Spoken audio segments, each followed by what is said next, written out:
This episode of Into the Music is brought to you by Coda Music. It's a great way to discover new music and listen to all of your favorite artists for free. The link is in the description. In today's episode we're going to explore Linkin Park. Rooted at the crossroads of aggressive metal and beat-driven hip-hop, Linkin Park became one of the most successful acts of the early 21st century by incorporating elements from across genres, injecting hardcore rap, raucous punk, atmospheric electronic, and even polished pop stylings into their music. Despite being burdened with the oft-derided nu metal and rap rock genre designations, they soon evolved beyond those associations into a more complex beast. Indeed, as their original band name and debut album title suggested, they were a hybrid of forces, relying as much on the vocal interplay between singer Chester Bennington and rapper Mike Shinoda as on the band's muscled instrumentation, which layered DJ Hahn's effects atop heavy, processed guitars and pounding percussion. No matter their direction, pain and catharsis remained at their core. From the commercial peak of their hip-hop influenced, multi-platinum breakthrough albums Hybrid Theory 2000 and Meteora 2003 into a brief electronic phase 2010's 1000 Suns and ultimately to their final pop moment 2017's One More Light, they stayed ahead of the curve without sacrificing heaviness or chart success. Months after the release of their seventh and final album as the founding lineup, frontman Chester Bennington passed away, closing the book on a nearly two-decade run that included 5 chart-topping albums and tens of millions of records sold across the globe. Drummer Rob Borden, guitarist Brad Delson, and MC/vocalist Mike Shinoda attended high school in Southern California, where they formed the rap-rock band Zero in 1996. Bassist Dave Phoenix Farrell, singer Mark Wakefield, and DJ/art student Joseph Hahn joined soon after, and the band courted various labels while playing hometown shows in Los Angeles.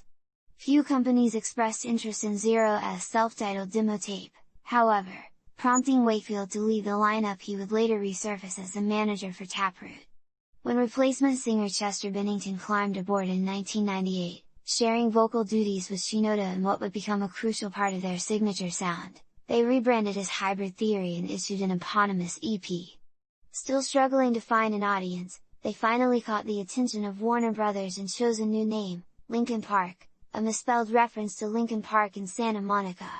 With support from Warner Brothers Vice President Jeff Blue, the band entered the studio with Don Gilmore shortly thereafter to record what would become a diamond-certified worldwide smash. Linkin Park titled their debut album Hybrid Theory, a tribute to the band's past, and released the record during the fall of 2000. Crawling and In the End were massive radio hits, the latter song even topped the US modern rock chart while peaking at number 2 on the Billboard Hot 100, an example of the band's crossover appeal. Linkin Park joined the Family Values tour and played shows with Cypress Hill, leading the group to log over 320 shows in 2001 alone. Come January 2002, Hybrid Theory had received 3 Grammy nominations and sold over 7 million copies. Sales later topped 10 million, earning the album diamond status and making Hybrid Theory one of the most successful debuts ever. Despite their meteoric rise, however, Linkin Park spent the remainder of the year holed up in the recording studio, again working with producer Don Gilmore on a follow-up album. Meanwhile, the timely summer release of the Platinum Reanimation helped appease the band's eager audience, offering remixed versions of Hybrid Theory's tracks by famous faces from bands such as Korn, Deftones, Orgy, Jurassic 5, The Roots, Taproot, Marilyn Manson, Stained, and Dilated Peoples. Facing overwhelming expectations, their official sophomore effort, Meteora, arrived in March 2003. The chart-topping record spawned several modern rock hits, including Numb, Somewhere I Belong, and Breaking the Habit, which furthered the band's crossover appeal by simultaneously charting on the Hot 100. Linkin Park once again supported the album with ample touring, including performances with the second annual Project Revolution tour, the band's own traveling festival, which originally launched in 2002, and additional shows with the likes of Metallica and Limp Bizkit. Live in Texas was released to document the band's strength as a touring act, and the bandmates tackled various personal projects before beginning work on a second remix project. Released in 2004, Collision Course found the band collaborating with rapper Jay-Z, resulting in a number of mashups that sampled from both artists' catalogs. Collision Course topped the charts upon its release, the first EP to do so since Alice in Chains' Jar of Flies, and Jay-Z furthered his association with the band by asking co-founder Mike Shinoda to explore the possibility of a solo hip-hop project. He did, dubbing the project Fort Minor and releasing The Rising Tide in 2005 with Jay-Z as executive producer. Linkin Park then reconvened in 2006 to begin work on a third studio album, which saw Shinoda sharing production credits with Rick Rubin. The resulting Minutes to Midnight, a more traditional rock affair that largely left behind their trademark hip-hop heart, arrived in 2007, debuting at number 1 in several countries and spawning the top 10 single What I've Done. In between albums, the band contributed the theme to Transformers, Revenge of the Fallen, New Divide, which became one of their most enduring hits. In 2010, the band returned to the studio with Rubin to produce its fourth studio album. Veering course once again, A Thousand Suns was the left field, experimental project based largely in ambient electronica, which divided their fans. Nevertheless, singles The Catalyst and Waiting for the End were both chart-topping hits. The following year, Bennington stated the band's desire to focus more on putting out new material rather than maintaining an exhaustive touring schedule, with the band having a goal of releasing a new album every 18 months. Linkin Park made good on that promise in 2012 with their Rick Rubin-produced fifth album, Living Things, which saw something of a return to the hybrid sound of yore. Upon its June release, the album debuted at the top of the Billboard charts, selling over 223,000 copies in its first week. It would soon be certified gold in singles Burn It Down, Lost in the Echo, and Castle of Glass maintained the band's presence on international singles charts.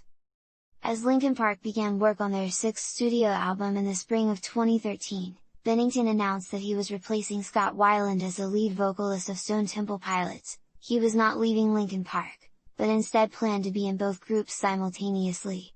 Bennington underscored his commitment to both bands in October of 2013 by releasing his debut EP with SDP, High Rise, and appearing with Linkin Park on the remix album Recharge that same month.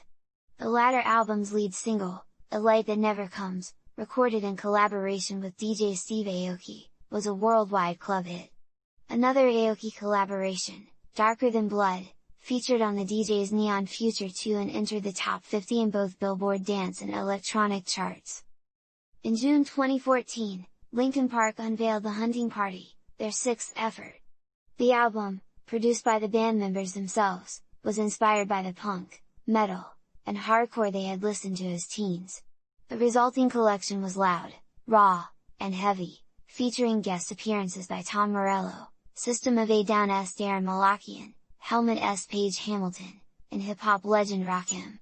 Although it was kept out of the top spot on the US charts, it hit number 1 in half a dozen countries around the world, and became one of the year's biggest sellers in hard rock circles. After promotion for The Hunting Party concluded, the band returned to the drawing board for a follow-up. When Linkin Park emerged from the studio in 2017, they were accompanied by a drastic shift in their sound that proved to be divisive. Lead single Heavy, a duet featuring singer Kiara and production by pop songwriters Julia Michaels and Justin Tranter, was a taste of things to come on the band's seventh effort, One More Light. Despite the clear pop trajectory, it became their fifth number 1 album and was soon certified gold. Barely 2 months after its release and 1 week before beginning a major American tour, Bennington was found dead at his home in Southern California. He was 41. On October 27, 2017, months after Bennington's tragic passing, the band hosted a tribute concert for their late singer, Linkin Park and Friends, Celebrate Life in honor of Chester Bennington. An all-star roster of friends joined the band at the Hollywood Bowl, including members of Blink-182, Korn, Avenged Sevenfold, Yellow Card, Bring Me the Horizon, System of a Down, No Doubt, Orgy, One OK Rock, Bush, and Sum 41, as well as Zed, Machine Gun Kelly, Alanis Morissette, and Steve Aoki. They closed the era with a release compiling Bennington's final performances with the band, One More Light, Live.